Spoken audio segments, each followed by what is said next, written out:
നിർമ്മല ചേച്ചി എവിടുന്നാ? അടൂരിനടുത്തുള്ള മണ്ണടി എന്ന സ്ഥലമാണ് എൻ്റെ ജന്മസ്ഥലം. പിന്നെ ഇപ്പോൾ ഞാൻ താമസിക്കുന്നത് പത്തനംതിട്ട ജില്ലയിലെ കൂടൽ എന്ന സ്ഥലത്തു നിന്നാണ് വരുന്നത്. ആണ്. സൂപ്പർ. ഓക്കെ, ശരി. അപ്പം എന്തൊക്കെയാണ് നോർമലി പെർഫോം ചെയ്യാറുള്ളത്? എനിക്ക് സ്വന്തമായിട്ടൊരു ഗാനമേൾ ട്രൂപ്പ് ഉണ്ട്. ഹെവൻ സ്റ്റാർ ആലപ്പുഴ എന്നാണ് ട്രൂപ്പിന്റെ പേര്. Heaven star Alappuzha. ശരി. പിന്നെ ചെറിയൊരു യൂട്യൂബ് ചാനലുണ്ട്. ചെറിയൊരു സ്കൂളൊക്കെ നടത്തുന്നുണ്ട്. മ്യൂസിക് സ്കൂൾ നടത്തുന്നു. ഗാനരചനയും സംഗീത സംവിധാനവും എല്ലാം ചെറിയ രീതിയിലൊക്കെ നടത്തി വരുന്നവർ. എല്ലാം ചെറിയ രീതിയിൽ ചെയ്തിട്ടുണ്ട്. പക്ഷെ എല്ലാ മേഖലയിലും കയ്യൊപ്പ് വരുത്തിയിട്ടുണ്ട് അല്ലേ? അപ്പൊ ആദ്യം ആരുടെ വോയിസ് ആണ് നമ്മൾ കേൾക്കാൻ പോകുന്നത്? പി സുശീലാമ്മയുടെ പാട്ടാണ് പാടുന്നത്. ശരി, കേൾക്കാം.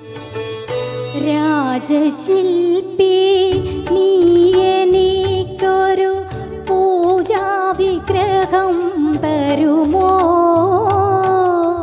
പുഷ്പാഞ്ജലിയിൽ പൊതിയാൻ എനിക്കൊരു പൂജാ വിഗ്രഹം തരുമോ?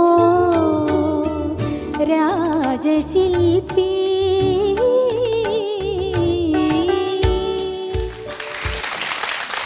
അപ്പൊ എന്തായാലും ഇനി നമ്മൾ ആരുടെ വോയിസ് ആണ് കേൾക്കാൻ പോകുന്നത്? വൈക്കം വിജയലക്ഷ്മി. കേൾക്കാം. കാറ്റേ കാറ്റേ പൂക്കാമരത്തിനു പാട്ടും മൂളി വന്നോ, പാട്ടും മൂളി വന്നോ.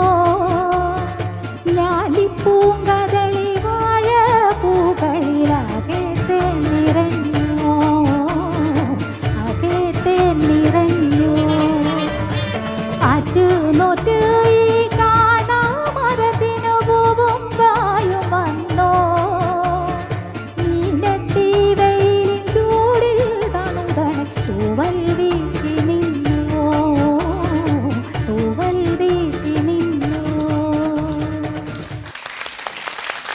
നിർമ്മലേച്ചി, ഇനി നമ്മൾ ആരുടെ വോയിസ് ആണ് കേൾക്കാൻ പോകുന്നത്? ഇനി KB സുന്ദരമാൾ. ഓക്കെ, കേൾക്കാം. പഴം നീയപ്പ ജ്ഞാനപ്പഴം നീയപ്പ, തമിഴ്ஞானപ്പഴം നീയപ്പ. പഴം നീയപ്പ ജ്ഞാനപ്പഴം നീയപ്പ, തമിഴ്ஞானപ്പഴം നീയപ്പ.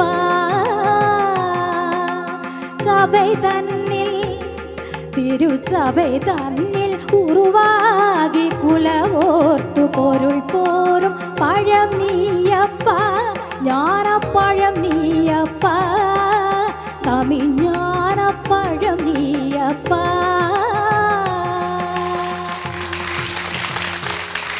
സൂപ്പർ, അടിപൊളിയായിരുന്നു. അപ്പം എന്തായാലും നിർമ്മല ചേച്ചി, വീട്ടിലാരൊക്കെയാ ഉള്ളത്?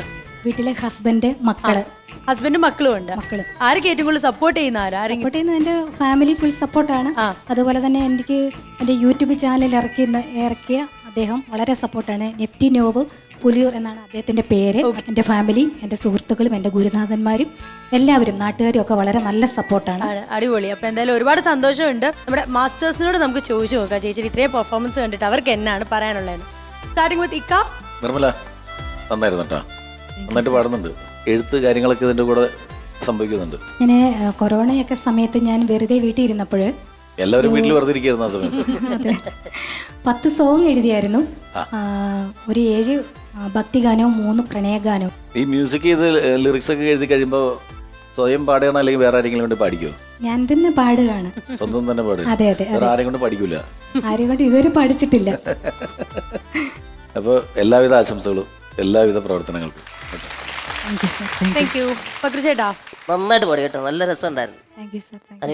അനുകരിച്ച് പാടിയതെല്ലാം തന്നെ. കാരണം പാട്ടുകാരെ അനുകരിച്ച് ഒരുപാട് പേര് പെർഫോം ചെയ്തിട്ടുണ്ടെങ്കിൽ അതിൽ നിന്ന് വേറിട്ട് നിൽക്കുന്ന ഒരു പ്രകടനമായിരുന്നു നിർമ്മലയുടേത്. പിന്നെ നിർമ്മലയുടെ പെർഫോമൻസിൻ്റെ കാര്യം പറയുകയാണെങ്കിൽ അടങ്ങിയിരിക്കാത്ത നിർമ്മലയെന്ന് വേണമെങ്കിൽ പറയാം. എല്ലാം ചെയ്യുന്നുണ്ട്. അതായത് ട്രൂപ്പുണ്ട്, എഴുത്തുണ്ട്, അതുപോലെ സ്കൂളുണ്ട്, സംഗീതത്തിന്റെ എല്ലാ മേഖലയിലും കൈവച്ചിട്ടുണ്ട്. കഥാപ്രസംഗമുണ്ട്,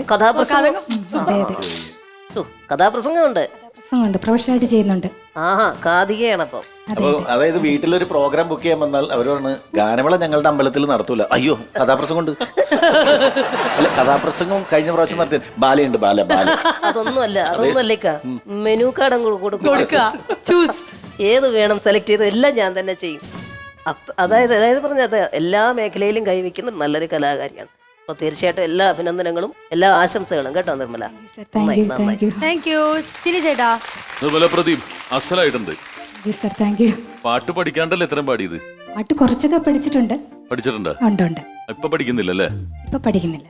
പഠിക്കണം. എന്താന്ന് പറഞ്ഞാല് ഞാൻ എടുത്ത് സുരേഷ് ഗോപിചാറിന്റെ വീട്ടിൽ ചെന്നപ്പോ ചേച്ചി എന്താന്ന് ചോദിച്ചപ്പോ പാട്ട് പഠിക്കാൻ പോയിരിക്കാന്ന് പറഞ്ഞു.